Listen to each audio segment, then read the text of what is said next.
Buenas tardes, estimados amigos.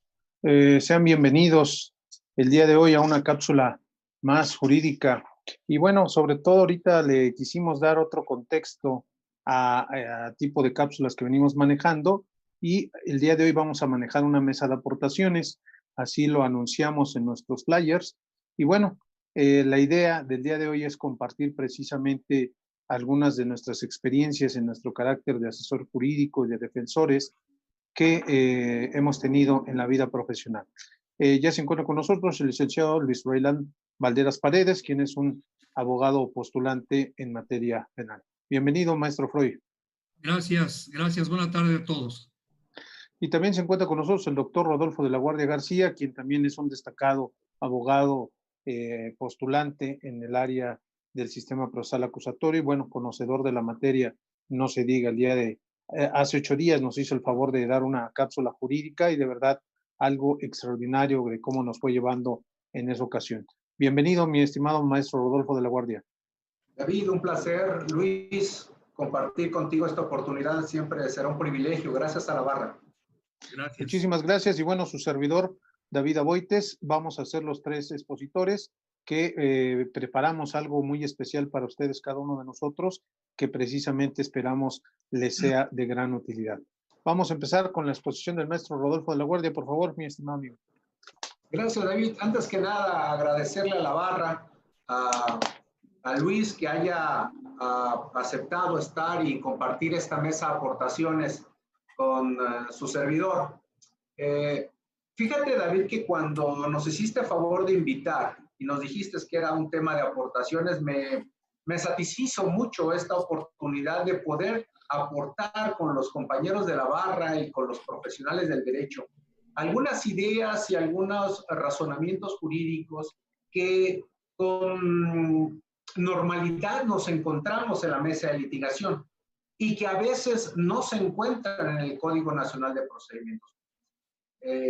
Y por eso es que me atreví, con la autorización de la barra y con la consulta con Luis, de preparar 3 o 4 temas muy rápido para desarrollar en este momento, uno a uno, en relación a esta nueva normalidad que entendemos en el nuevo sistema penal adversarial. Entonces, si tú me lo permites, abordaré el test de proporcionalidad, el test de racionalidad, la reclasificación jurídica a cargo de juez y el último de los temas que justificará algunas aportaciones será el del amparo indirecto, el control constitucional en el contexto del control de la detención. Todos estos temas están como previamente nos habíamos puesto de acuerdo con Luis y con la barra en el contexto de la audiencia inicial, en esta primera fase del sistema adversarial en el cual tiene como propósito 7 momentos, ya los habíamos comentado, desde la tutela de derechos, control de detención, la imputación, medidas cautelares, vinculación, cierre de investigación complementaria y algunas otras incidencias que podrían justificarse según el 307 del Código Nacional de Procedimientos. Déjame iniciar, Luis, David, con el primer tema, amigos. El primer tema es uno que que se elevó a interpretación del alto tribunal. Estos 4 temas que hemos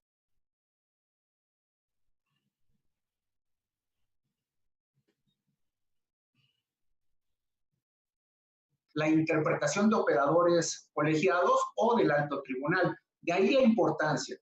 Y son puntos que no se encuentran en el Código Nacional de Procedimientos Penales. Por eso estimo la importancia. El primer tema es el test de proporcionalidad.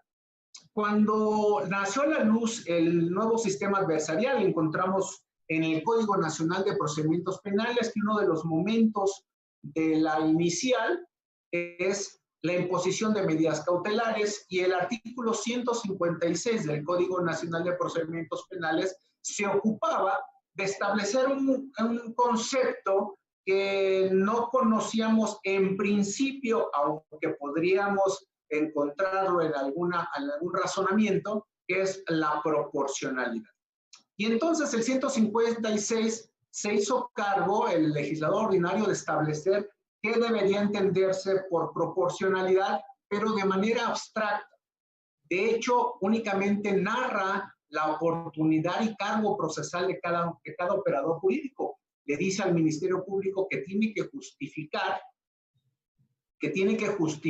la medida cautelar que ha de solicitar, y le dice a la defensa que podrá argumentar, y obliga al juez, al operador, al juez de control, a hacerse cargo del principio de mínima intervención. Sin embargo, la proporcionalidad como tal no está conceptualizada en el Código Nacional. El legislador nos hizo cargo de entenderla. Y por eso es que el alto tribunal en primera sala y en segunda sala fueron generando estas etapas de este primer test de proporcionalidad. Pero esto que les comento es dogmático. Yo quisiera bajar y contextualizar esto en mesa de litigación. Imaginemos que estamos en mesa de litigación, hemos escuchado imputación, desde luego la tutela de derechos, nuestro defendido, nuestro cliente se ha reservado el derecho a contestar el cargo, y escuchamos el tema de vinculación en la medida que hemos pedido una dilación constitucional. Y estamos en el momento de la medida cautelar. Yo he sostenido de manera académica que la medida cautelar es tal vez uno de los momentos más importantes de la inicial, o el más importante en virtud de que se pone en riesgo uno de los derechos constitucionales más importantes, que puede ser la libertad, un derecho constitucional. Entonces, y en la práctica es el momento de mayor tensión del cliente. El ser humano no está preparado para escuchar que un ministerio público está pidiendo una medida cautelar que lesiona su libertad ambulatoria. Puede ser desde el momento de una presentación para firma, o, en su caso, el contexto de pedirle una prisión preventiva justificada, una prisión justificada. Ya dejemos un lado ahora, por el momento, el contexto de la inconvencionalidad de la prisión oficiosa, esta prisión tasada por el 19 constitucional, pero en este contexto estamos en mesa de litigación y escuchamos que el Ministerio Público, que el juez le dice algo más que solicitar, y el Ministerio Público, haciendo uso de su responsabilidad profesional, dice: sí, solicito oportunidad para pedir medida cautelar, hágase cargo. Y el Ministerio Público lo que hace es, en relación a su necesidad cautelar, en muchas ocasiones verifica, motiva, trata de justificar en términos del 156 del Código Nacional lo que él estima una medida que es proporcional, o que debería ser proporcional, y aquí es donde viene el contexto, proporcionalidad al fin constitucional del proceso. Recordemos que una medida cautelar, cuando afecta un derecho constitucional, el de la libertad, la posesión, la garantía. Entonces, entramos en un debate de colisión entre dos derechos: la libertad de nuestro cliente o el propósito constitucional de esclarecer el hecho, proteger al inocente y no dejar impune al responsable, que son aquellos que establece el artículo 20 constitucional en la letra A, inciso número 1 de nuestra Constitución. Y entonces, y aquí es donde entramos en la aportación. Entonces, el defensor está atento a la motivación, y lo que dice es: individualiza y escucha que el Ministerio Público se hace cargo de tratar de justificar una de las 14 medidas cautelares del 155. Y si estamos en el caso, en cualquiera de ellas, pero vamos al extremo, y si estamos en el caso de la prisión justificada, el defensor tiene que responsabilizarse de escuchar cuáles son los motivos de proporcionalidad que son materia de jurisprudencia por la segunda sala de la Suprema Corte de Justicia, y de 4 criterios diversos de la primera sala en materia penal. ¿Por qué digo esto? Porque el debate de medida cautelar no únicamente es el hecho de pedir por pedir, sino el hecho de justificar, dice el código, dice el legislador, yo diría de motivar y de hacerse cargo de estos 4 momentos que ya la Corte estableció. El primer momento es que la medida cautelar que están solicitando en tu cliente sea responsable o sea acorde a uno de los principios constitucionales, que sea para la continuación del proceso, para el esclarecimiento del hecho. Podríamos entender claramente que ese es un punto muy ilustrativo. Cualquier medida cautelar podría justificarse, motivarse en esa primera naturaleza del principio constitucional.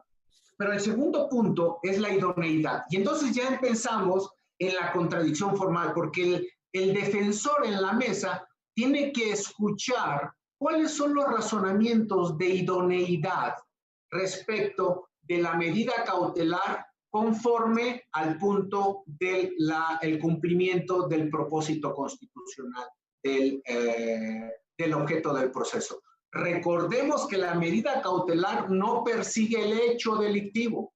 La medida cautelar persigue o se relaciona con la persona. Entonces, con excepción de la prisión preventiva oficiosa, la cual sí está tasada conforme al hecho y ya los tribunales han dicho que es inconvencional, pero hay que respetar el sentido del criterio de la Corte, en el sentido de que habrá que respetar el sentido de la Constitución respecto de esa inconvencionalidad.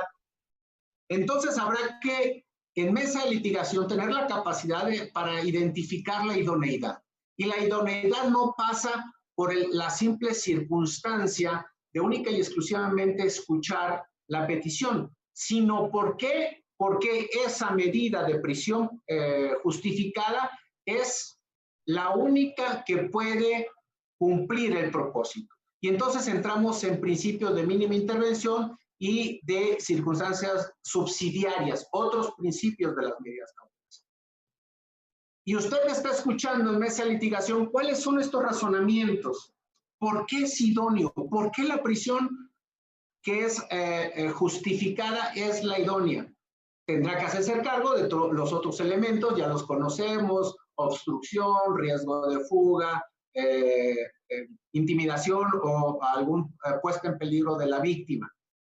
Pero ese punto es muy importante para hacer la contradicción formal. Si nosotros si el Ministerio Público es omiso en ese debate total o intenta hacerse cargo de este test de proporcionalidad por la vía de la idoneidad, el siguiente paso que tiene que justificar el Ministerio Público y va de la mano con la idoneidad, es que otras medidas no sean respecto a este test de proporcionalidad. Diría yo que es, dentro de este contexto de la contradicción formal, uno también muy importante, porque como hay colisión de dos derechos de naturaleza constitucional, un derecho y un principio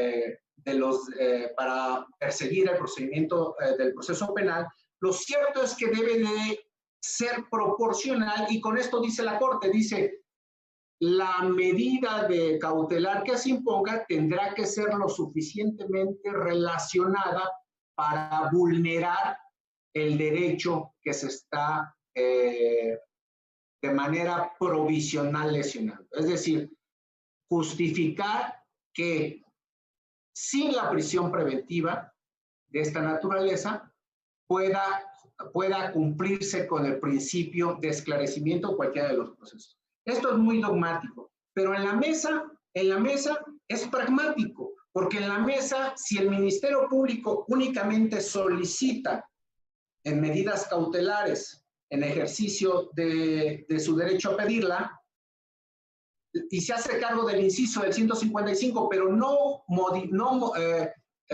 motiva este test de proporcionalidad, lo cierto es que habrá una ausencia de justificación, porque esto no está a cargo del juez, porque dice el 156 del Código Nacional, en este control horizontal, el juez solamente resolverá escuchando los argumentos de las partes. Entonces, podemos estar en debates en este primer momento de esta medida, de este test de proporcionalidad de medidas cautelares. Podemos estar en debate donde haya omisión total de motivación y el defensor se hará cargo de decirle: su señoría, en virtud de que el señor Ministerio Público falló en la motivación o no justificó en términos del 156, del 19 y 20 constitucionales, el test de proporcionalidad, yo le solicito que en vez de ser una prisión preventiva justificada, sea una firma periódica, una restricción o una entrega o un resguardo en domicilio, cualquier otra medida que sea menor. Y entonces la carga del debate cae en la defensa. Por eso es muy importante que el contexto de la contradicción formal en medida cautelar se eleve en esos niveles de control constitucional, porque el artículo 1 de la Carta Magna obliga al operador jurídico a respetar este test de proporcionalidad y a evitar que por lo avanzado del debate, por el desgaste del debate, porque tal vez ya escuchamos que hubo una vinculación al proceso, el ejercicio de defensa aminore. ¿Por qué? Porque estamos construyendo conceptos de violación y eventualmente agravios. Entonces, es importante que este debate en contradicción formal se pueda ejercer con profesionalismo para el efecto de establecer y encontrar los hierros de motivación, los hierros de fundamentación, desde luego agradeciendo las aportaciones de Luis, tuyas, David, y entendiendo que podría continuar con la segunda idea.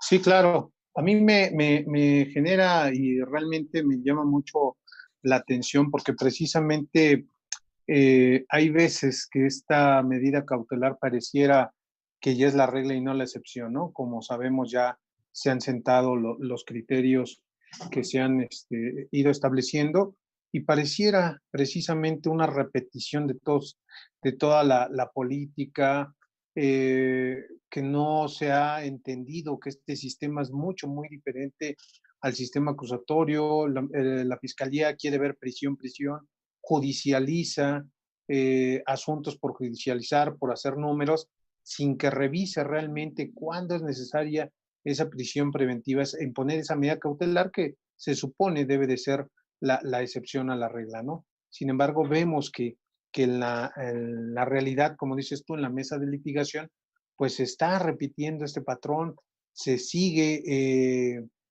pues, como lo conocemos, sembrando ahí los hechos, alterándolos, adecuándolos, no sé cómo llamar la palabra correcta, pero la verdad es que tendría que cambiar esta situación y bueno, encontrar realmente criterios judiciales donde se revise esa proporcionalidad de la que has hablado en la medida cautelar caso a caso. Es decir, debe ser casístico el que esa medida cautelar se imponga una vez que se hayan pasado esos test de justificación y pertinencia y proporcionalidad, porque no se puede a rajatabla tener una medida cautelar pues para todos, ¿no? Debe ser, creo, caso por caso, es lo más importante que yo abonaría con tu comentario, mi estimado. Adelante, Freud. Sí, buenas tardes a todos, gracias a la barra por la invitación.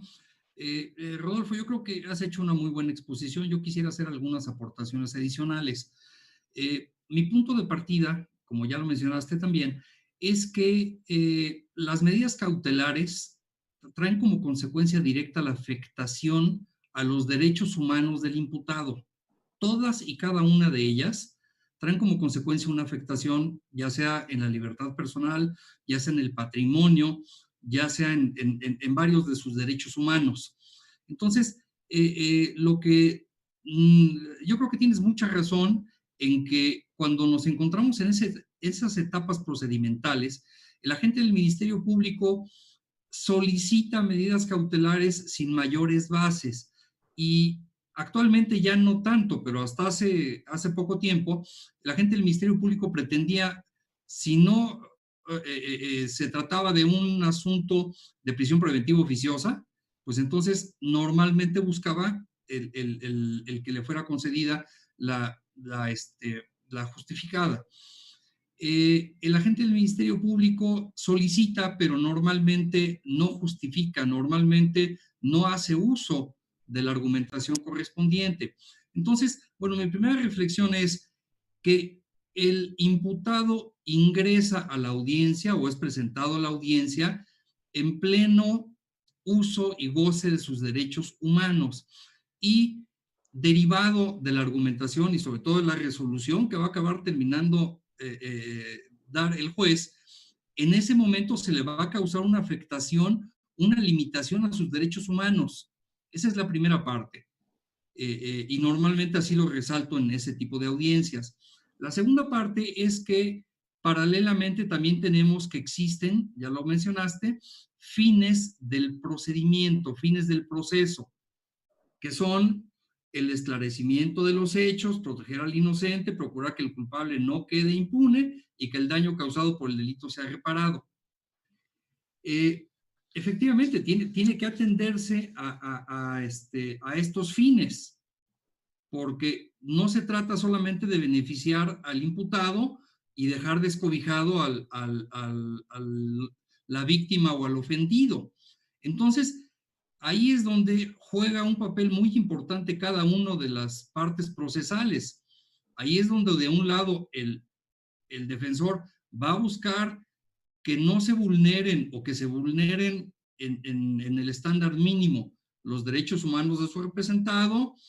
El Ministerio Público buscará lo contrario porque pues hará valer que de un lado hay que lograr el esclarecimiento de los hechos, habrá que procurar que no quede impune la reparación del daño, desde luego, y sobre todo pues el que no vaya a ser frenado el procedimiento. El asesor jurídico, por su parte, pues deberá de buscar proteger los intereses de su representado y, por un lado, pues hay que saber la verdad, por el otro lado hay que lograr la reparación del daño y ante esta situación, pues buscará que quede lo mejor asegurado el caso. La ley y el Código Nacional nos habla de que puede ser una medida o pueden ser varias medidas. Pero por el otro lado también, si nosotros atendemos al contenido del artículo 155 del Código Nacional mismo, que nos señala 14 opciones, hablamos de que se trata de una previsión, es una progresión normativa. ¿A qué me refiero? Que el agente del Ministerio Público deberá de ir partiendo de la fracción primera y deberá de justificar por qué motivo es o no aplicable o no es plena para lograr los fines del procedimiento. Desgraciadamente, en la práctica, los agentes del Ministerio Público lo que hacen es solicitar directamente la 14ª o la 13ª. Y entonces parte de la defensa es, señor juez, el agente del Ministerio Público no nos ha justificado por qué motivo las 12 fracciones o 13 fracciones anteriores no son suficientes para garantizar los fines del proceso, por un lado. Por el otro lado, debemos de tomar en consideración pues la mínima intervención. Y todos estos factores conjugados nos llevan precisamente al punto de que la defensa, bueno, el agente del Ministerio Público tiene una labor muy complicada porque tendrá que ir escalando progresivamente esta escalera. Yo lo veo como una escalera que empieza en el escalón 1 y termina en el 14, y tendrá que ir explicando y justificando por qué motivo no son aplicables los anteriores. Así es que, si bien existe la facultad del Ministerio Público de solicitarlas, y hablo en plural porque no solamente hablamos de una, como ya lo dije, pueden ser varias. Hay casos en donde efectivamente es procedente la firma periódica y al mismo tiempo el embargo de bienes y al mismo tiempo que se le restrinja el salir del país. Es como lo acaba de mencionar David, caso a caso. Pero lo que yo he apreciado en la práctica es que los agentes del Ministerio Público normalmente como que ya tienen 2 o 3 que son las que escogen. Se han ido a los extremos. En un principio buscaban la prisión preventiva justificada y ahora últimamente veo que se van a la fracción primera. Como no les pegó la última, pues ahora se van a la primera. esa es la aportación que puedo hacer de momento. Gracias. Perfecto. Y nada más sumarle que efectivamente he visto, por ejemplo, creo que lo más aconsejable para los compañeros defensores es solicitar al juez que le pida a la fiscalía que se haga cargo de justificar cada una de las 13 anteriores, el por qué no son, por qué no escoge una de esas y por qué se va directamente, como decía Freud, a la de prisión preventiva, ¿no? Hay jueces que sí he visto que lo llevan a la práctica cuando tú se lo solicitas, y hay otros jueces que lo consideran tedioso y permiten que el Ministerio Público se vaya directo a la 14, ¿no? Adelante, Rodolfo. Sí, sí, coincido perfectamente. Gracias, Luis. Gracias, David. Coincido en todos sus términos, en sus comentarios, los agradezco. Y efectivamente, yo creo que el punto medular es en esta segunda etapa del test de proporcionalidad que replica la idoneidad y este debate importante. Creo que es algo en el cual, y retomo el comentario de David, el tuyo, Luis, en relación a esa necesidad ministerial de manifestar la menos grave de las más graves, que es la justificada en el caso de que no hubiera una prisión oficiosa tasada por mandato de ley de la Constitución. Y en esa lógica, yo nada más diría, como un mea culpa de los defensores, es que tenemos que hacer contradicción, porque si no la hacemos, pues allanamos ese camino de que la práctica se mantenga haciendo fácil el debate o ni siquiera tenerlo. Y entonces sí, yo creo que el llamado a nosotros es a elevar ese debate, a ejercerlo con profesionalismo y generar este tema. Solamente para cerrar este punto diría, porque yo sé que quienes acuden a estos foros de la barra son abogados que toman nota de algunos datos. Yo mencionaría que para consultar este test de proporcionalidad y ejercer un debate, podría comentarles, trasladarles la jurisprudencia 2019-276, 2019-276, y esto es de la segunda sala, y la tesis que explica cada una de las etapas, que es la 2013-156, 2013-156 de la primera sala. Pues bien, el segundo tema que preparé a solicitud de la barra es uno que ha estado en discusión y que tuvo que elevarse también a criterio jurisprudencial e incluso ya a jurisprudencia, que es el contexto de la oportunidad del juez de hacerse cargo de una reclasificación jurídica cuando la clasificación preliminar no satisface el ejercicio del 316, fracción tercera, del Código Nacional de Procedimiento.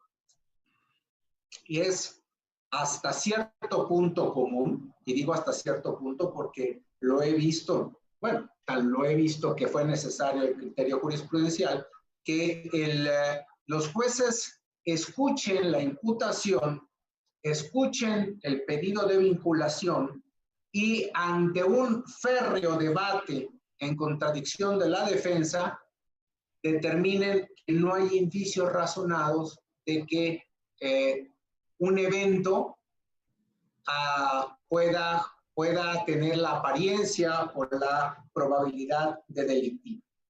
Y entonces el juez se hace cargo del debate, así lo sostengo yo, se hace cargo del debate y lo que hace es rompe la contradicción horizontal y dice, pues bueno, efectivamente, no se da la clasificación jurídica escuchada en petición a vinculación, pero sin embargo yo veo otra. Y el juez reclasifica y vincula. Sobre esto hay, dogmáticamente podríamos afirmar que rompe con el principio de constitucionalidad, de imparcialidad y de contradicción horizontal, en principio.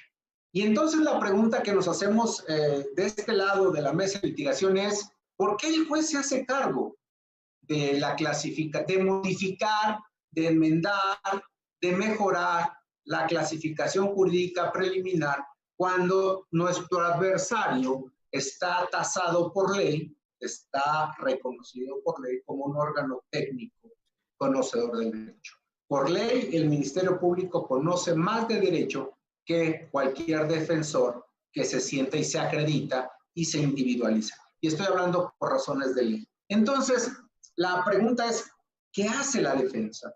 Y entonces tenemos que atraer aquí a este comentario el contexto de otro principio constitucional que no solo ha sido reconocido por la vía convencional, tiene doble fuente, la convencional y la nacional, es el tema del debido proceso. Esta oportunidad de ser notificado, esta oportunidad de ofertar pruebas, de desahogar pruebas y de tener una resolución con un juez que escuche este debate. Y eso es en cuanto a la primera de las vertientes del debido proceso. Y la segunda vertiente que ya también ha interpretado el alto tribunal en el contexto de evaluar cómo igualar a los desiguales en el contexto de que las partes estén, diría yo, en una estabilidad y con igualdad de armas. Pero la primera etapa del debido proceso, que es esta oportunidad de adecuada defensa por la vertiente material, implica un razonamiento importante en esta reclasificación. Recordemos también que el Código Nacional de Procedimientos Penales reconoce y establece a nivel legislativo, en esta porción normativa, establece que en juicio incluso el Ministerio Público puede reclasificar, siempre y cuando, dijo la Corte en jurisprudencia, le dé oportunidad de defensa, y esto se materializa en juicio en el contexto de que si va a haber una reclasificación, la audiencia de juicio se suspende, se reclasifica y hay una oportunidad a cargo del equipo de la defensa, inclusive de aportar prueba en contra de ese tema, de ese tópico. Esto ya lo interpretó la Corte. Entonces, el contexto aquí es que la reclasificación ha sido reconocida como constitucional por el alto tribunal. Dicen, lo hay siempre y cuando haya defensa. Sin embargo, para este comentario, en este momento, tenemos que situarnos en el momento de la vinculación, en la audiencia inicial. Y en la audiencia inicial no existe porción normativa, en principio, que diga en qué momento tenga que reclasificar. Existe porción normativa, apartado, que da la oportunidad al juez de control de reclasificar, pero la circunstancia es en qué momento. En el momento después de haber escuchado imputación o en el momento después de haber escuchado la petición de vinculación, donde ya escuchamos el dato de prueba. Y es aquí donde hubo necesidad de nuevos criterios de tribunales colegiados en el sentido de poder establecer que si bien la reclasificación de la calificación jurídica preliminar es posible en vía de audiencia inicial, tiene que tener una garantía de debido proceso para, en ese caso, el imputado. No es viable en un Estado democrático de derecho que escuchemos en mesa de litigación que la reclasificación es el último momento previo al dictado de la vinculación, como ha estado ocurriendo. Entonces, el criterio que se ha venido sosteniendo es el 20-21-809 de criterio de jurisprudencia, en el sentido de que efectivamente la reclasificación es posible, pero bajo el estándar de respetar el debido proceso. Esto dice la norma y las reglas de juego están dadas. La pregunta es, como ejercicio de defensa y como ejercicio académico al interior de la barra, es si estamos de acuerdo con el legislador, si esto es convencional, bajo la premisa de si el juez de control puede hacerse cargo del debate. Y yo he escuchado operadores jurídicos que dicen que sí, algunos en voz baja dicen que no están tan de acuerdo, pero el contexto y el punto fino es que incluso el criterio de jurisprudencia al cual me he referido hace un momento no determina en qué momento hay que el juez de control tiene que anunciarle, voy a reclasificar, no veo. Yo estimo que en virtud de que la reclasificación establece un ejercicio, ya lo dijo la Corte, menor a la tipicidad por la naturaleza del estándar probatorio de la vinculación, pues el juez de control estaría, diría yo, obligado, vinculado al hecho de que después de escuchar los datos de prueba, la petición de vinculación, de hacer ese raciocinio y establecer si existe esa teoría del caso, esa trazabilidad, esa extracción del dato para poder justificar lo que se conoce como el test de proporción, perdón, el test de razonabilidad, para poder decir, oye, el Ministerio Público no va a llegar a ningún lado. Y tendré yo que en este momento decirle a la defensa, oiga, yo después de haber escuchado la petición de vinculación, yo no veo razonamiento o no veo indicios ni datos suficientes para establecer la probabilidad de que exista un delito o la participación en él. Entonces, yo creo que en mesa de litigación es muy importante que nosotros estemos muy atentos, ya sea desde el trabajo de gabinete que se nos impone para poder conocer la carpeta, conocer la clasificación jurídica y poder establecer si se van a extraer datos. Ya lo habíamos comentado aquí en la barra, en muchas ocasiones la carpeta nos expresa o nos genera una teoría del caso ministerial, y cuando escuchamos imputación o escuchamos vinculación, lo cierto es que el Ministerio Público toma otro derrotero, no extrae lo que nosotros creíamos que era importante, extrae cosas que nosotros estimamos son irrelevantes, y entonces en esa medida es que el ejercicio de contradicción se vuelve formal. Este sería, David, el segundo tema que creo que es muy práctico y muy importante. Estamos hablando de criterios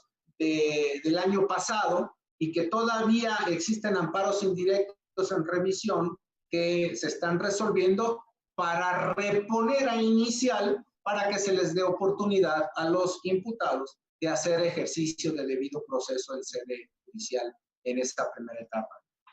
Con gusto los escucho.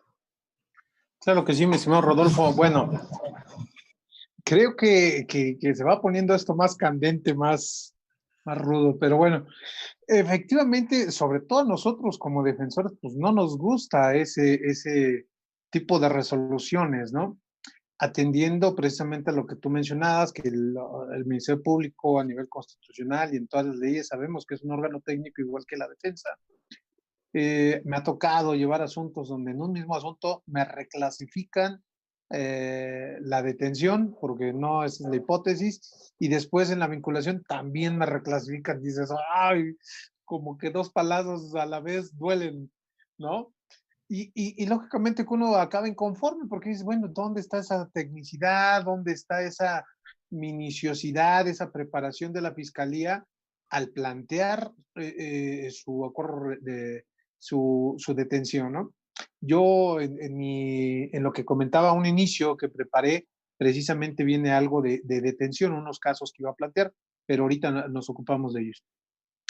Y efectivamente, yo cuando hacía uso de la voz con la juez le decía, oiga, señoría, pero es que pues no le componga la plana, ¿no? O sea, y me decía, efectivamente, no hay un dispositivo que me la autorice, pero tampoco hay uno que me lo prohíba. Entonces, bueno, pues yo la realizo, ¿no? Ya, vamos a formulación de imputación, pongo atención y viene una forma errónea de plantear por parte de la Fiscalía un agravante y yo también digo, bueno, nada más quiero que me aclare y me precise cuál es la hipótesis de la violencia moral que está diciendo. Pues es fulanita de tal. Ok. El hecho no lo daba. Nos vamos a vinculación, solicito que se vincule ahí mismo y cuando sigue en el error, cuando expone su solicitud de vinculación con la agravante hipótesis mal de violencia moral, y dije, bueno, pues ¿qué pasa? Cuando hago yo mi argumentación respecto a la solicitud de vinculación, lógicamente me opongo, le solicito a la juez que no atienda esa petición, toda vez que el hecho fáctico no da la hipótesis jurídica que plantea, y la juez reclasifica. Y le digo, "Oiga, señoría, pero por eso incluso en la imputación le pedí que me precisara, ya quedó claro, y ahorita usted le echa otra vez la mano, ¿no?". Pero finalmente vuelvo a lo mismo, realmente, pues hagamos corajes o como lo digamos, está en la ley. Aquí sí me argumentó, si hay dispositivo que sí me lo permite, aunque usted se oponga. Dije, bueno, pero ¿a qué voy con todo esto? Efectivamente existen, como bien abordas, Rodolfo, varios momentos de reclasificación. Uno de ellos es el control, ya hablabas tú de la vinculación, en la acusación se puede hacer, en las objeciones también se pueden hacer reclasificación por parte del juez, y en el juicio, bueno, pues no se diga en el auto de apertura, de clausura, también se puede realizar, ¿no? Entonces, es importante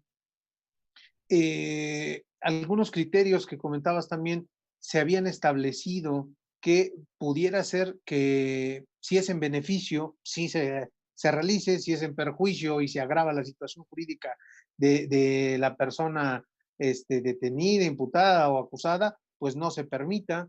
Ajá. Entonces, por ahí está. Ya tenemos también, el año pasado tuvimos una reforma ahí a la cuestión de homicidio para la cuestión de feminicidio, y se le señala legislativamente, también el legislador, creo yo erróneamente, ya lo autorizó, dice, bueno, porque recordemos que el feminicidio es un tipo especial, y señala, si no se acredita el feminicidio y no reúne los requisitos, no hay problema, se puede imponer la pena del homicidio. ¡Wow! Entonces dices, oye, pues, ¿qué pasa, no? O sea, si no es Chana, es Juana, como decimos, ¿no? Pero creo que no es lo correcto. O sea, si vamos a estar en una mesa de litigación, vamos a estar con las mismas armas, vamos a estar en el principio de contradicción, pues lógicamente que debe de ser con esa técnica jurídica que requerimos cualquiera de los operadores, ¿no? Son un asesor jurídico, se supone que por eso precisamente, previo a todo, pues los jueces verifican esta situación, ¿no? No podemos estar en una desventaja de que uno sí conozca el sistema, el otro no, sí conozca la teoría del delito, el otro no. Creo que tenemos que ir evolucionando. Y bueno, como bien es cierto, también lo comentaba Rodolfo, hay que irlo planteando, ¿no? Ya ahorita hay bastantes criterios, lo hemos comentado aquí incluso, pues muchos jueces que dicen, no, está correcta la reclasificación y yo la voy a seguir, no se vulneran los derechos de la víctima, no pasa nada. Yo también coincido, no creo que sea real esta situación, que sea idónea. Creo que sí se tiene que hablar de realmente, pues algo que esté en el mismo plano, ¿no? Y que bueno, si hay cosas que te dan que se invaliden actos por las malas actuaciones y que como consecuencia impacten en el juicio, pues bueno, están en la ley. Y si eso se tiene que hacer en el caso de la reclasificación, pues bueno, ajá. Pero si no empiezas precisamente a respetar esas reglas de debido proceso, pues entonces que cada quien haga lo que quiera, ¿no? Creo que hay que ir planteando, como bien lo aconsejas, hay que ir planteando esos juicios de amparo donde podamos exponer todo este tipo de criterios, de argumentaciones que nosotros podamos ir armando. Finalmente, y lo sabemos, las jurisprudencias se hacen de los planteamientos o de las malas macabras que nos suceden a los defensores en nuestra cabeza y que planteamos en esos amparos esas situaciones, esos silogismos jurídicos, y que, bueno, muchas veces nos dan la razón, ¿no? Creo que hay que ir echando para adelante. Adelante, mi estimado Freud. Bueno, nada más para hacerle un poco de abogado del diablo. Yo considero que habría que ver que nada es verdad ni nada es mentira, sino depende del cristal con que se mira. Entonces, en este momento nos estamos poniendo el papel de defensores, y desde luego que como defensores no nos gusta para nada que la clasificación jurídica del Ministerio Público estaba muy favorable a nuestros intereses porque estaba mal hecha. Y entonces nosotros ya le habíamos encontrado la forma. Dijimos, la vinculación me saco a mi cliente. Esa es la panorámica que tenemos como defensores. Ahora, si cambiamos un poco hacia el papel de la gente del Ministerio Público y del asesor jurídico, de la víctima, etcétera, pienso que no van a estar muy de acuerdo con nosotros, ¿eh? Pienso que van a decir, ¿qué culpa tengo de que la gente del Ministerio Público se haya equivocado? Porque la clasificación jurídica la hace él. ¿Qué culpa tengo de que el Ministerio Público no haya dicho la fracción correcta o el artículo adecuado o el planteamiento le haya fallado. Entonces, esto lo pongo ahí en medio porque teoría del caso, ¿no? Que tiene 3 segmentos. El segmento fáctico, que ese es el que no cambia y ese yo creo que es donde nos tenemos que centrar. El probatorio, que ahí está también. Y bueno, en este momento nos estamos haciendo cargo del jurídico. Y habría que preguntar si para los efectos del proceso penal el segmento jurídico del Ministerio Público es el que debe de imperar. Si ese es el que debemos de escuchar y ese es el que debemos de seguir. Yo considero que el Ministerio Público dentro de este proceso es una de las partes. Ya nos lo dice el artículo 105 del Código Nacional.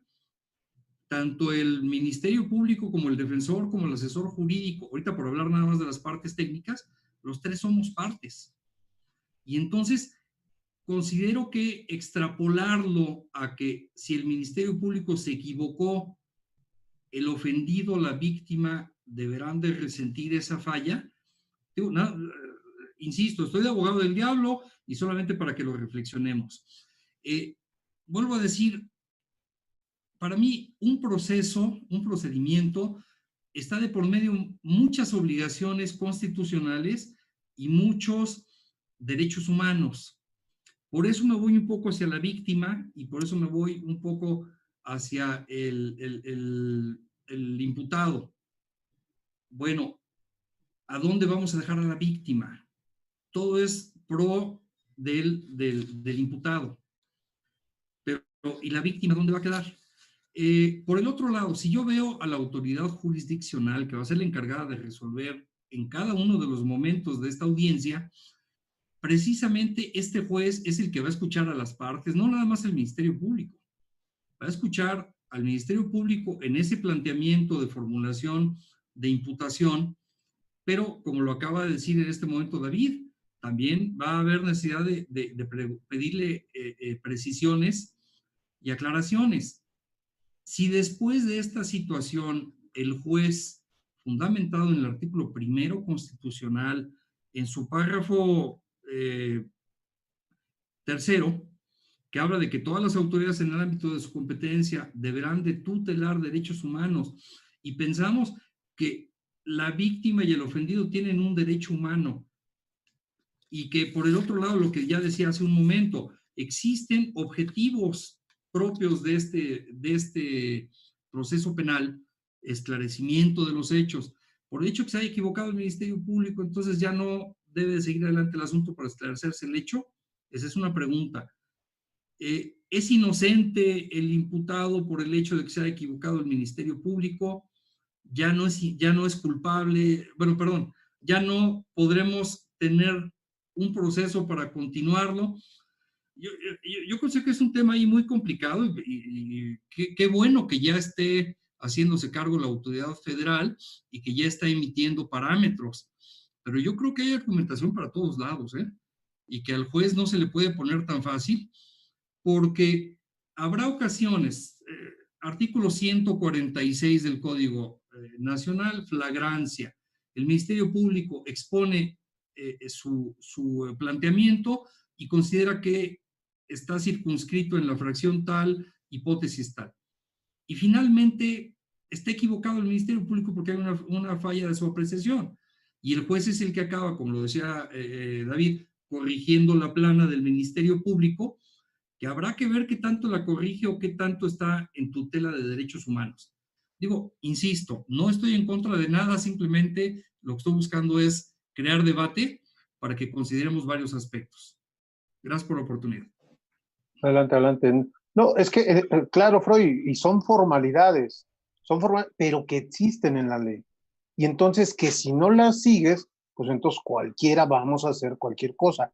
Ahora, entendamos, por ejemplo, una reclasificación que le dé la razón a la fiscalía o que se la dé a la defensa, no quiere decir que ahí se acabó la investigación y que ya no se pueda en lo posterior realizar una investigación. Claro, pero lo vas a hacer sin detenido y claro que investígalo y sanciónalo. Pero si no paras como decimos, por ejemplo, en los delitos cometidos de narcomenudeo, ¿no? Siempre vamos pasando, vimos 2 sujetos intercambiando, uno le daba, el de a 50, un papel rosa, o sea, siempre es la misma hipótesis, siempre, ¿no? Y de verdad, o sea, si uno sigue permitiendo que los policías sigan fabricando, porque no le llamo yo otra palabra, no dudo que haya gente que se dedica a eso y qué bueno, y hay que agarrarla y sancionarla, pero yo siempre he dicho, vénselos con el debido proceso, respétales sus derechos y cumple con esas formalidades, porque si no hay formalidades, entonces vuelvo a lo mismo, cada quien vamos a hacer lo que queramos y creo que no es lo correcto, porque entonces, ¿para qué existe un procedimiento? ¿Para qué existen reglas? ¿Para qué existen determinadas formas de recabar técnicas, de recabar la investigación? Pues entonces, no, pues es que vamos a pensar en la víctima, vamos a pensar en el imputado. Claro, no, yo estoy contigo y coincido y qué bueno que vayan creciendo cada día más los derechos de las víctimas, totalmente de acuerdo, pero también tenemos que cumplir con las formalidades, porque si no, bueno, se pasó 5 minutos, bueno, pues al rato se pasó 1 hora y lo retuvo 2 horas, y bueno, pues entonces ya no son 48, son 49 con 1 minuto, y al rato son 50, y entonces viene un vicio, y no paras esos policías que nadie les hace nada, que montan, que meten el cuchillo, o sea, de verdad es preocupante. Yo sé y de verdad estamos invadidos de delincuencia, pero también pongámonos en el otro papel, que a cualquiera nos puede pasar, a cualquiera nos pueden montar. Y si no luchamos también porque esto sea vencido el enemigo con reglas claras y respetando el debido proceso, va a ser complicado. Pero bueno, adelante, Rodolfo. Sí, y yo en gran parte coincido con ambos. En el contexto de Froilán, desde luego que en este ejercicio de defensa y de tutela de derechos humanos, soy el más convencido de que todas las partes, en este caso el imputado o la víctima, los tienen y los deben de ejercer.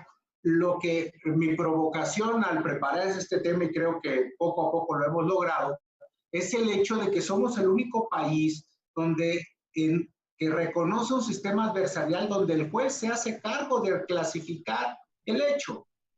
En los sistemas jurídicos anglosajones, el common law, ¿no? Y en otros que son híbridos de Latinoamérica, en ningún sistema jurídico el juez se hace cargo de clasificar el hecho. Y sí, efectivamente, si queremos dar un paso sólido a esta transformación, donde las partes no nada más estén en igualdad, sino que se profesionalicen y caminen en el mismo ejercicio de conocimiento de teoría del delito, lo importante es que el juez adopte una posición 100% neutra, diciendo al Ministerio Público, fíjate que esa no es, y como acertadamente ha dicho David, eso no significa sobreseimiento, eso significa que nos van a volver a citar en 10 días, ¿te gusta?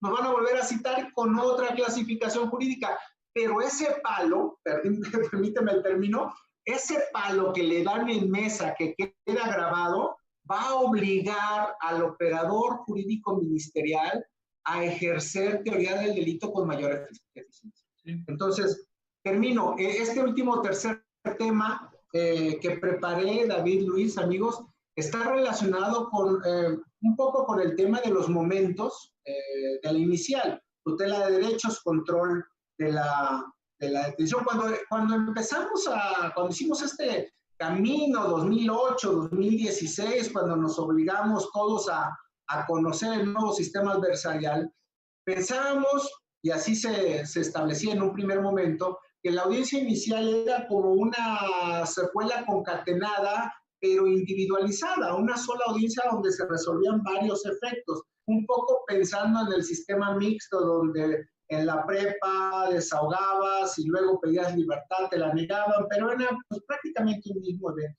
Y esto implicó y obligó a que se generara jurisprudencia por la primera sala de la Corte para determinar y analizar estos momentos, tutela de derechos, control, imputación, contestación del cargo, vinculación, medidas cautelares, incidencias, todos estos momentos, individualizarlo con sus consecuencias legales. Y me refiero a este punto, que es el tema de la impugnación del control de la detención.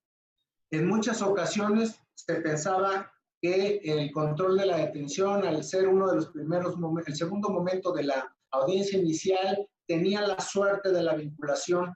Y esta jurisprudencia, la 2020-121 de la primera sala, ha establecido con claridad la oportunidad procesal de la defensa de impugnar de manera autónoma el control de la detención, entendiendo que el control de la detención no tiene la suerte ni genera un cambio de situación jurídica en la vinculación. Les comentaba, son criterios novedosos, tal vez dogmáticamente, y algunos operadores jurídicos ya los venían sosteniendo, no tengo duda de ello, yo lo he escuchado. Sin embargo, estas son interpretaciones del tribunal, del alto tribunal, que ponen y socavan estas dudas. Entonces, a través de esta jurisprudencia queda claro que como control de detención, momento autónomo, tiene una posibilidad efectiva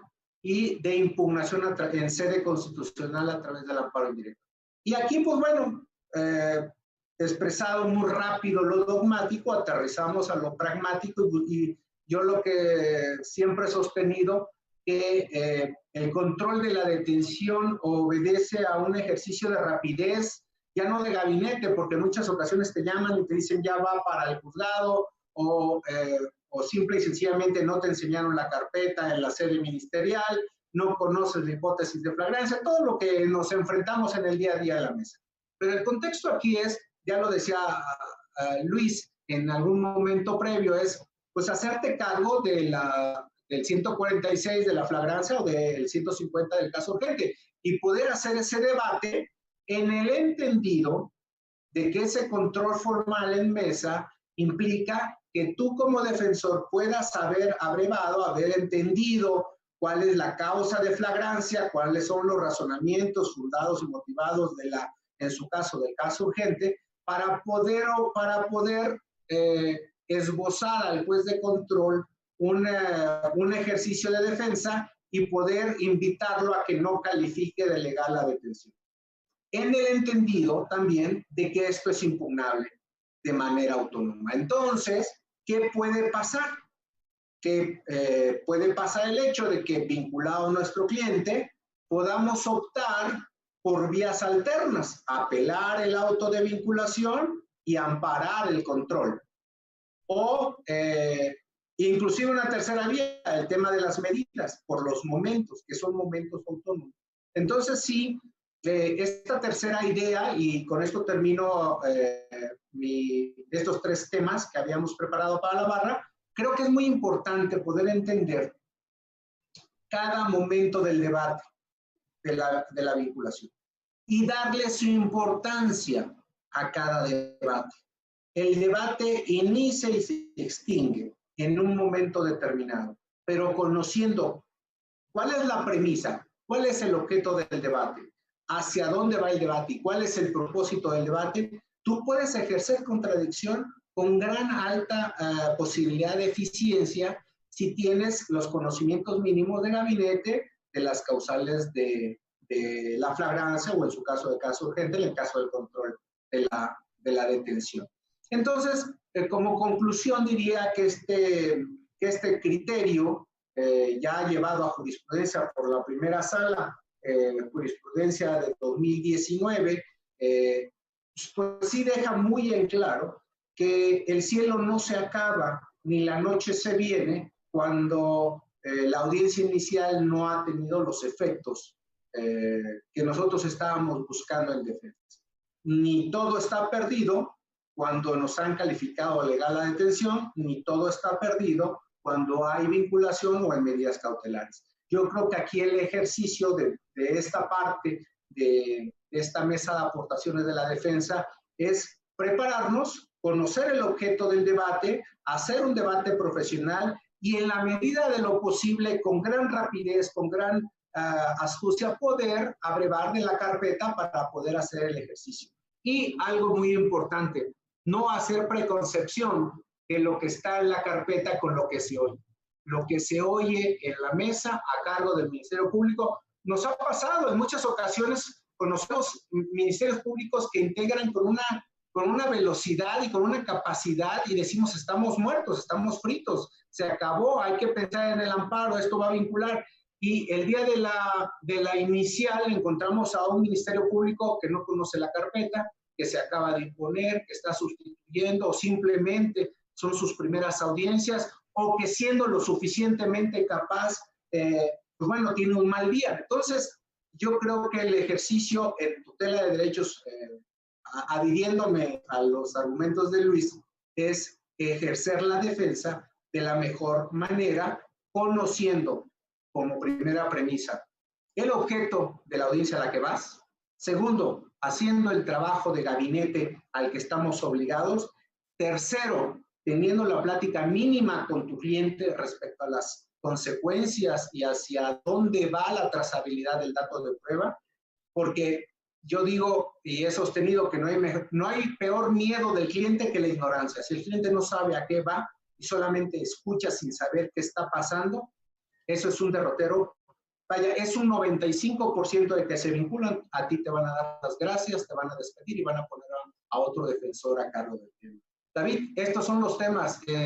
Luis, estoy a tus órdenes para los comentarios. Sí, mira. Adelante, Luis, adelante. Estoy totalmente de acuerdo. Yo creo que no hay nada más peligroso que presentarse a una audiencia desconociendo a qué vas, desconociendo la carpeta, desconociendo cuál es la verdad, cuál es la mentira. Eso en primer lugar.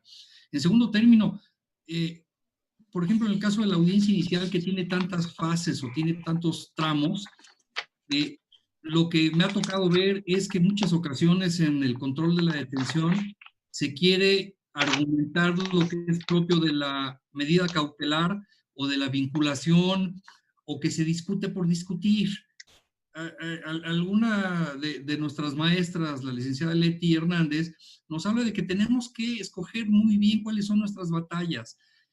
No hay que pelear por todo y para todo, sino que hay situaciones que a lo mejor están tan claras, tan definidas, y tu propio cliente te lo está confirmando que así fue.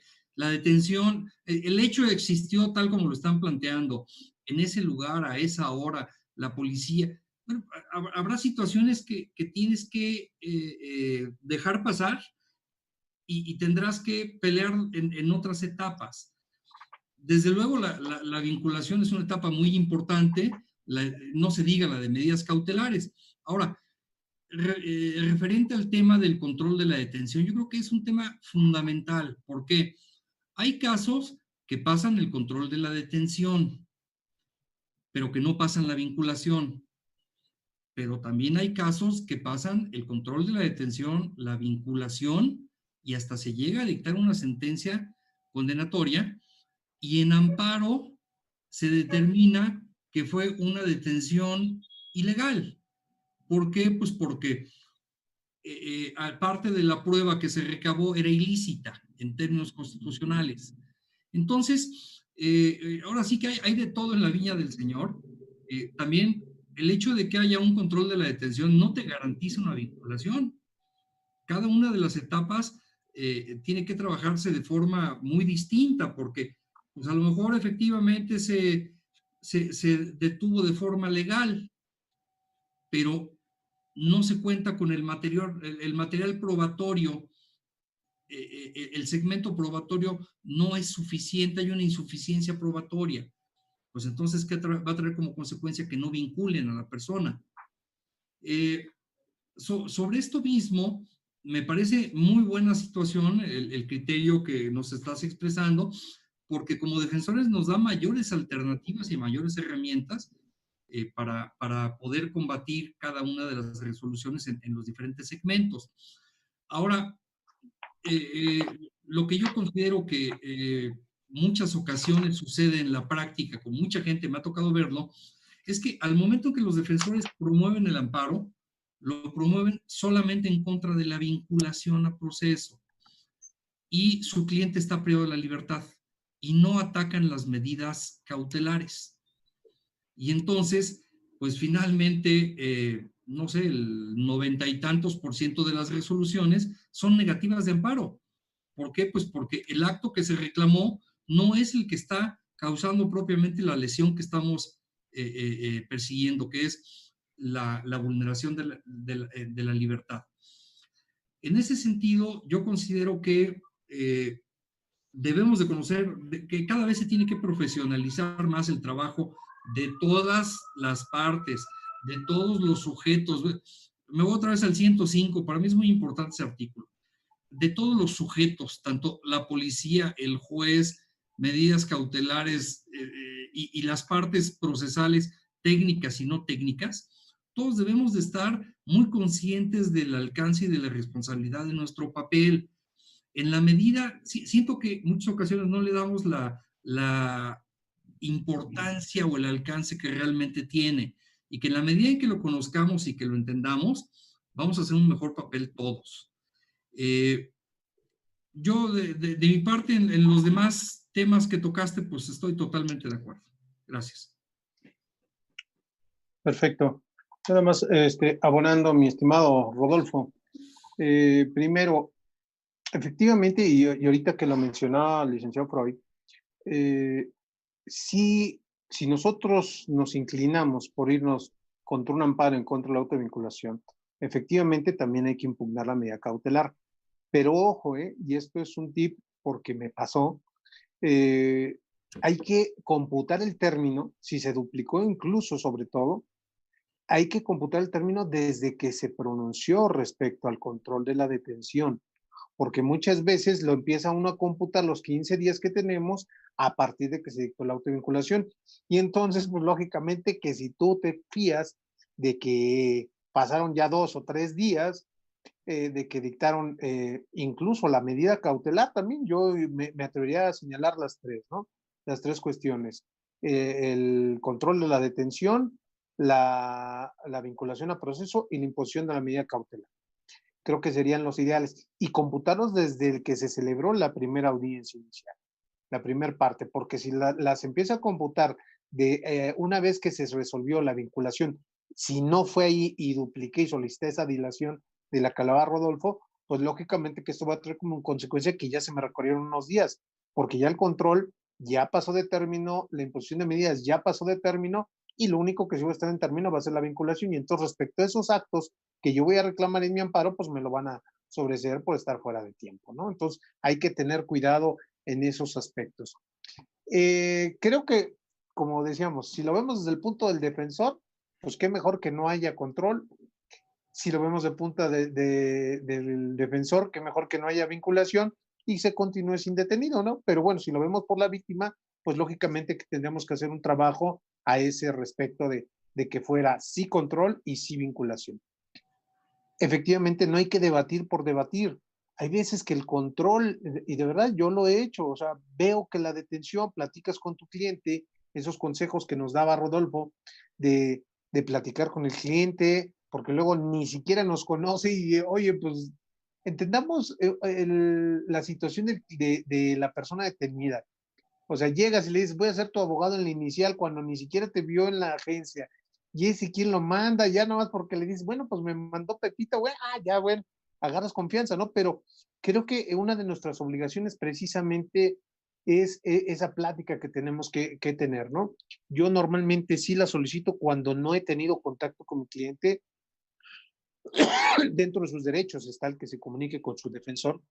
Y lógicamente, pues se lo puedes expresar, señoría, me acaban de contratar y entonces él tiene derecho a platicar con su defensor, entonces solicito que ya me nombró defensor en esta audiencia, me permito, toda vez que no he podido comunicarme con él, no he platicado, pues solicito que por favor me dé 5 minutos, 10 minutos en lo que platico con él, le alcanzo para explicarle los actos procesales que se van a generar con esta audiencia y podamos avanzar tanto para usted como para todos, pues podamos avanzar bien en la audiencia, ¿no? Y no estarla trabando y no estarla verde, explíquele y eso. Creo que sería bueno platicar, imponerse de la carpeta, eso es fundamental ese consejo que nos daba Rodolfo, es básico, no puede ser que llegues y no conozcas la carpeta, a ver qué pasa. Entiendo que luego hay complicaciones en que el Ministerio Público, pues, mañosamente me ha tocado, no, pues todavía no generamos audiencia, espérate, liga, a que esté la audiencia y te doy tu carpeta, o vente al rato, ¿no? Y vas saliendo de la agencia, ya te están llamando, ¿qué crees que ya la audiencia es en media hora? Y allá te dan la carpeta, vas llegando y 5:45 te dan la carpeta y en ponte, o sea, créanme que todo eso lo entiendo. Qué mejor que lógicamente pues nos dieran la carpeta, tuviéramos mínimo una nochecita, 2 horas, 1 hora, con calma. No, hay veces que bueno, nos tenemos que adecuar, ¿no? Pero sí, el imponernos del contenido de la carpeta es muy importante. Ya cuando vamos agarrando, como decimos, más o menos,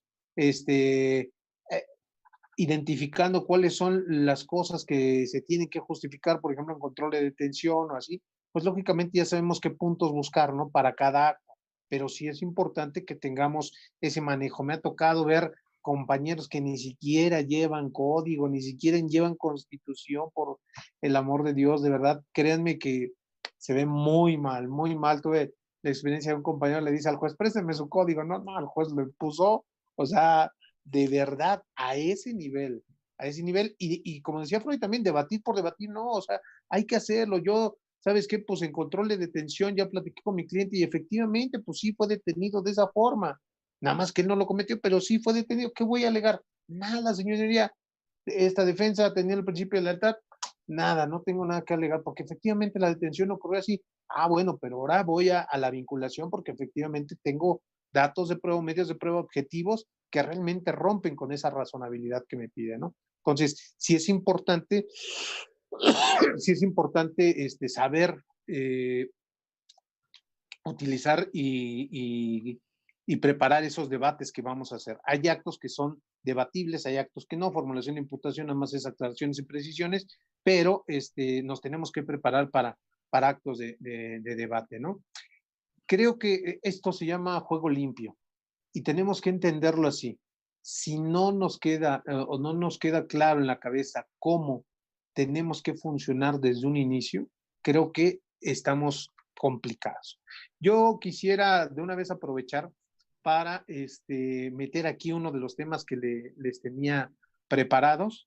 Es de un caso, porque estamos hablando de control de detención. Entonces, ese control de detención lleva algo mucho, muy importante que a mí se me hace, pero mega importante, porque también ahí he encontrado dos criterios. El hecho generador. La detención no se puede dar, el 16 constitucional nos dice que cualquier persona puede detener a otra cuando esté cometiendo un delito. Ajá. En la legislación nacional nos dice que un hecho con apariencia de delito. Vamos a suponer, vamos a equipararlos y decir que es lo mismo. Ajá. Pero esa apariencia o ese delito va precedido de un hecho generador, es decir, de dónde nace ese hecho. Ajá. Porque si no, esa detención se vuelve ilegal. ¿Por qué? Porque está viciada, porque no tiene un fundamento de dónde haya nacido. Es decir, esa flagrancia es algo rojo, algo que te está alarmando. Ajá. Pero si no traes ese rojo y traes el color moreno de todos, pues no tiene por qué haber una detención de esa naturaleza, porque no hay nada que te indique que ha sucedido un hecho penalmente relevante hacia el mundo exterior. Entonces, eso es complicado. Vivi, a ver, ¿cómo me salgo tantito aquí? Les voy a poner un hecho. Tengo una audiencia, a mí me gustó. Ha habido jueces que me dicen que no, ¿eh? Cuando he debatido y he solicitado lo del hecho generador, me dicen que no, que eso se va a ver hasta vinculación. Digo, caray. Caray, ¿cómo puede ser posible, no? Sí, no, espérame. En casos. Vamos a leer brevemente, les voy a poner un caso que me aconteció. Es rapidísimo. A ver, ahí lo tenemos en pantalla. Si no, pásamelo para irlo leyendo. Sí. Ya está. A ver, rápidamente le voy a dar para que ustedes conozcan el hecho de cómo fue este caso en concreto y lo podamos comentar. Dice por aquí, soy policía, presto mis servicios en la Secretaría de Seguridad Pública, ubicada en tal. Dice, siendo aproximadamente las 18 horas del día tal, me encontré realizando funciones de pie a tierra en el interior del Metro Puebla, ubicado en tal. sobre el andén dirección Pantitlán, como se observa que se encontró un sujeto del sexo masculino que vestió pantalón de mezclilla color azul y sudadera color negro, del cual desconozco su nombre, vendiendo productos sobre el andén. Oigan esa palabra, vendiendo productos sobre el andén. Por tal motivo me acerco al sujeto masculino y le indico que no podía estar vendiendo en el interior de las instalaciones del metro. Además le informo que sería detenido y puesto a disposición del juzgado cívico con fundamento en el artículo 28, fracción tercera de la Ley de Justicia Cívica de esta entidad. Contestándome esta persona al sexo masculino que solamente estaba esperando abordar el metro, que no estuviera chingando, pinche ratero. Siendo aproximada a las 18:03 horas, con mi mano derecha tomo al vendedor realizando su detención y de pronto se acercan los imputados que responden a los nombres de Pepito y Juanito, quienes comienzan a agredir a cada uno con el pie derecho con varias patadas, por lo que para cubrirme de los golpes pongo mi mano derecha y es cuando tal me da una patada en el dedo meñique de mi mano derecha y el otro imputado con su puño derecho me suelta un fuerte golpe en mi brazo. Cuando hacer que suelte el brazo, lo sujeta el masculino vendedor, quien se echa a correr, lográndose dar a la fuga, diciéndome los imputados, pinche policía, nos vas a detener a nadie, culero, mientras comenzamos a forquear, interponiéndose los imputados para evitar que detuviéramos al sexo masculino y quien se encontraba vendiendo en el andén del metro. Aquí llega su compañero para evitar que se diera a la fuga, se dieran a la fuga los imputados y los subieron jaloneando y siendo las 18:08 horas llevamos a cabo la detención de los imputados, procedimos a informar a la persona asegurada sus derechos y bueno, ese es el hecho que dio motivo a la detención. Este delito, de acuerdo a la ley, se llama resistencia particular. Ajá. Que si nos vamos a...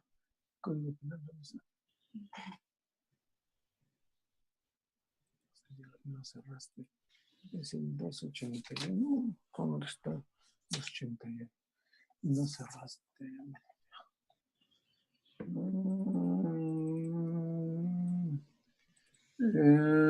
Dice...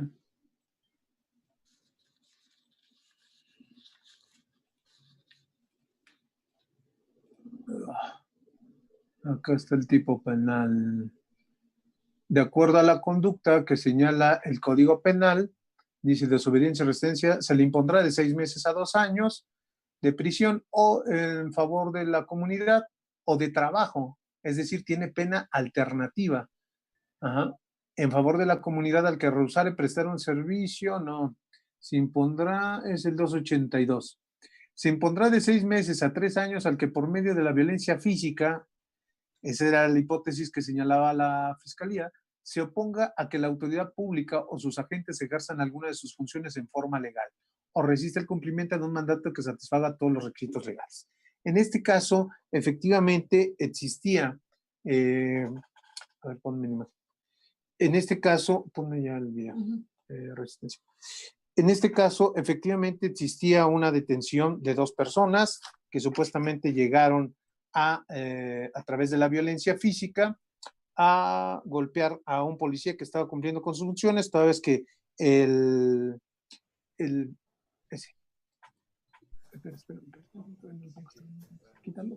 quítalo. Estaba cumpliendo con sus funciones, toda vez que, bueno, todos sabemos que está prohibido la venta, la venta de productos en el metro, ajá, lo cual se le llama a los famosos vagoneros. Y bueno, ¿es legal que detengan a este tipo de gente? Sí, porque está prohibido por la ley de la justicia cívica para que no estén vendiendo estas personas en ese lugar, ¿no? Necesitan tener permisos, sabemos que hay locales comerciales que sí dan permiso para ese tipo de actividades, previo pago de renta y bueno. El detalle aquí es que de dónde se genera ese delito, de dónde nace, ¿está justificada esa detención? ¿Realmente creemos nosotros, digo, la detención y pareciera, la hipótesis que manejó la Fiscalía fue el 146, fracción primera. Al momento de estar cometiendo el delito son detenidos. Ajá. Pero no podemos irnos nada más y circunscribirnos a ese hecho, también tenemos que ir más atrás. ¿Qué motivó esta detención? Aquí, si ustedes recuerdan, les hice señalamiento de que pudieran ustedes observar pudieran observar esta palabra, vendiendo productos sobre el andén. Ajá. Vendiendo productos sobre el andén. Y tú dices, bueno, ¿y qué dato objetivo? Ese fue mi argumento en el control de detención. ¿Qué dato objetivo tienes para acreditar que hay venta, que esta persona estaba vendiendo productos sobre el andén? O nada más lo deduces, o nada más creemos la versión del policía y de su compañero que dicen que llegó y auxilió al otro. Caray, vendiendo productos sobre el andén. Mi argumento precisamente fue eso. A ver, su señoría, si es cierto, efectivamente, se puede tener una persona cometiendo un delito, pero ¿de dónde está el hecho generador? No existe el hecho generador. Ajá. ¿Cómo tener un dato objetivo de ese hecho generador? ¿Con qué se acredita que se estaba vendiendo productos sobre el andén? Se señaló qué tipo de productos, qué actividad estaba realizando esta persona, no sé si estaba gritando a 10 los chicles, tenía en la mano chicles, o sea, no, nada más se dice vendiendo productos sobre el andén. ¿Cómo sé yo que efectivamente esta persona estaba vendiendo productos sobre el andén? Para poder señalar que había ese hecho generador de una conducta cívica, pero que este policía que estaba haciendo la detención estaba realizando una conducta totalmente lícita al detener a esta persona. ¿Por qué? Porque estaba infringiendo una norma cívica y que iba a impactar en una norma penal, en la detención.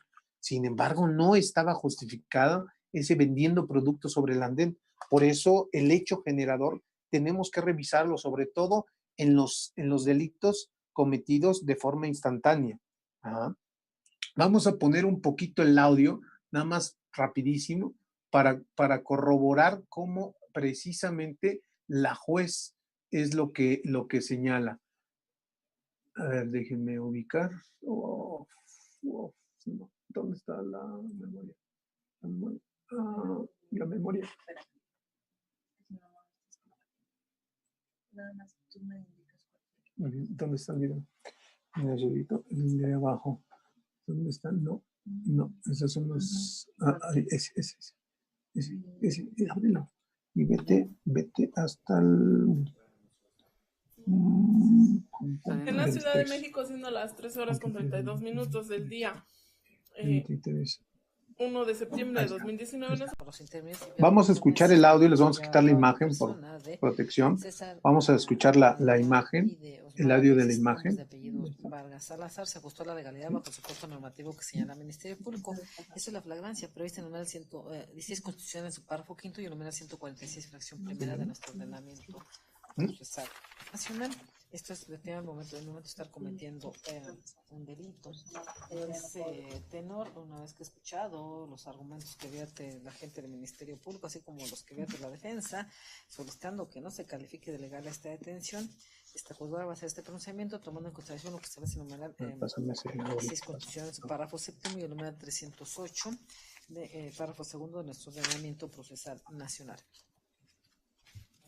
Señala que la flagrancia está unida al hecho que la ley señala como delito en términos de lo que establece el numeral 16 constitucional en su párrafo.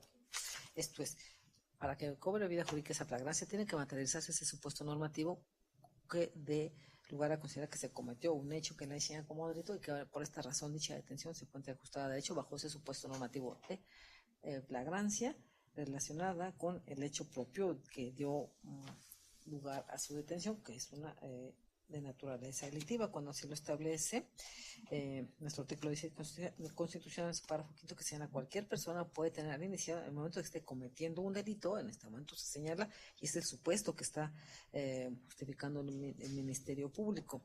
Esto por esta juzgadora está haciendo esta precisión, que la flagrancia tiene lugar cuando como el supuesto, atendiendo al supuesto que señala el Ministerio Público, se esté cometiendo un delito.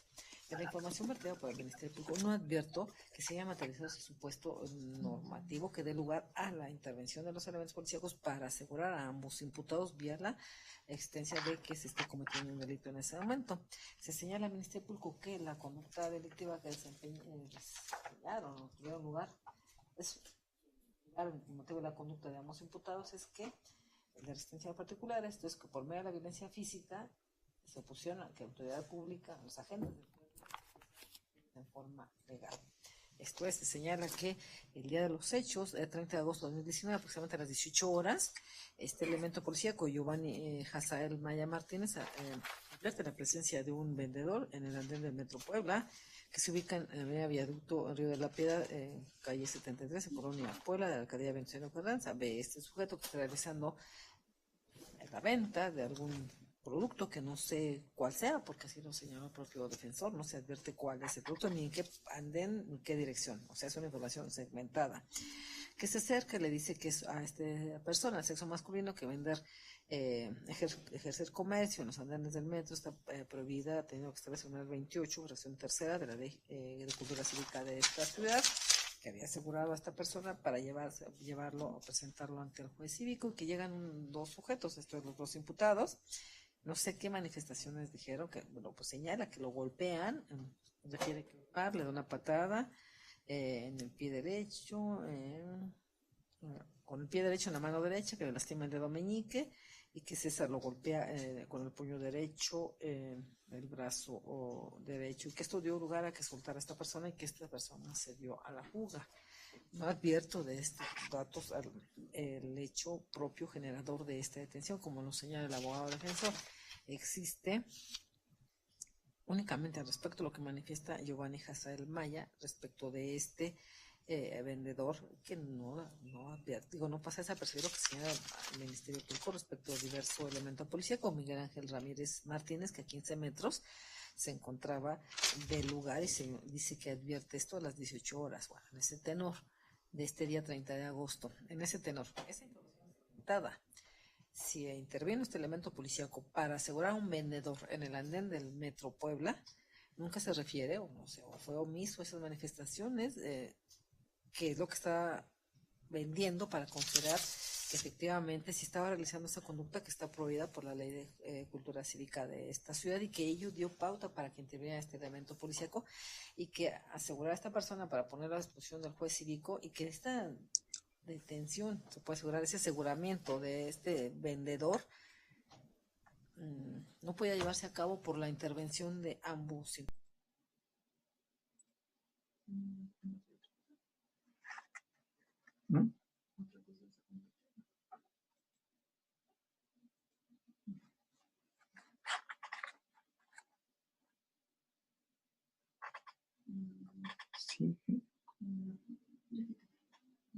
Sigue.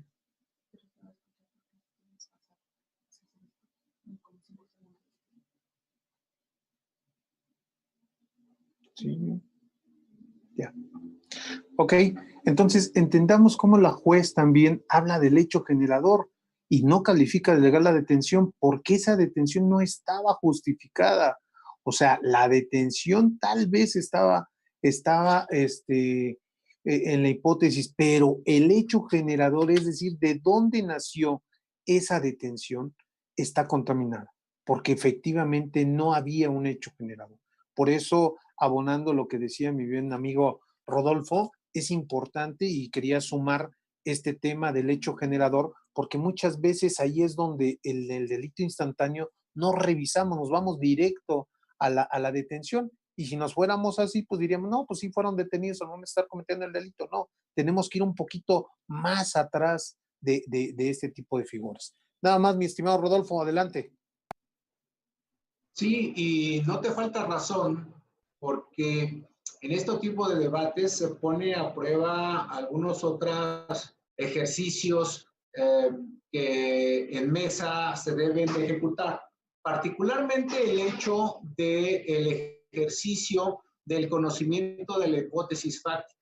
En este caso que tú propones de la resistencia a particulares, es claro que la hipótesis fáctica en un ejercicio de teoría del delito, si nos aproximamos a la hipótesis, nos obliga a establecer un hecho generador, porque la única forma de resistirse a los particulares es cuando el agente de autoridad está haciendo sus funciones de manera específica, como lo dice el Código Penal. Entonces, si en el caso concreto la detención se da por un hecho generador de un tipo penal de resistencia, en el cual el hecho generador establece el punto de una supuesta violación a un acto cívico, no delito, la vendimia en un área pública, pues evidentemente no hay razón para que los agentes pudieran justificarlo, porque seguramente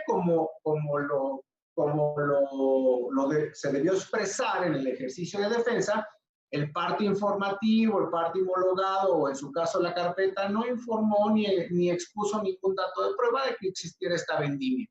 Entonces, pues claro, desde luego que es muy importante esta aportación.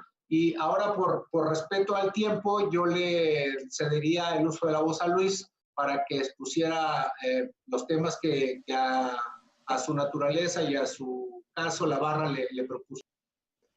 Pues mira, nada más antes, mi estimado, yo creo que los comprometería a ustedes a que hagamos una segunda parte, que a mí me gustó esto, está caliente.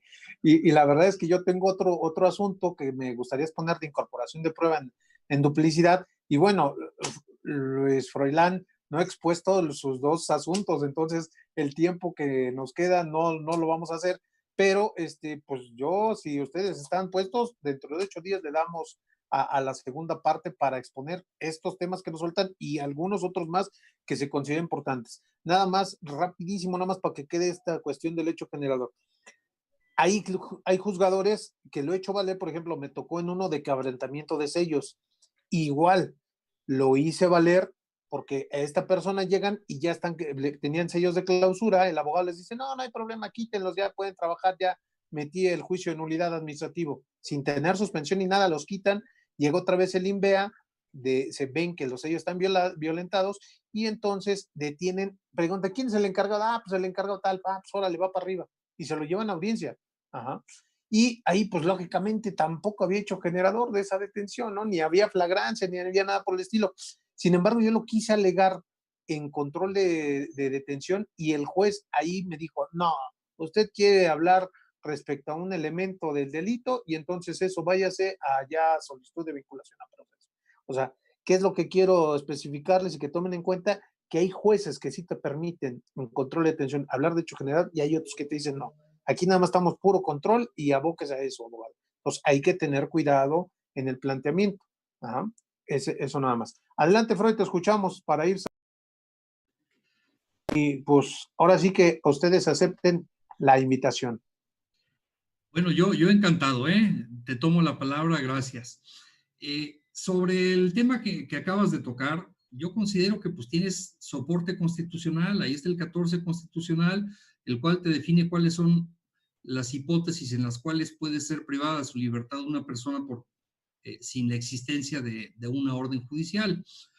Y en ese caso yo considero que es obligación de la gente del Ministerio Público demostrar el hecho generador, no tanto el desacreditarlo, sino que la gente del Ministerio Público es la persona que debe decir el día X a tal hora en tal parte el sujeto estaba cometiendo tal conducta o bien tal omisión y derivado de esa situación es que al tener aspecto de delito, al ser una conducta así entendida, pues es que se procedió a su captura, porque no estamos hablando de si el señor cometió un delito o no lo cometió, eso es materia de otra instancia muy posterior.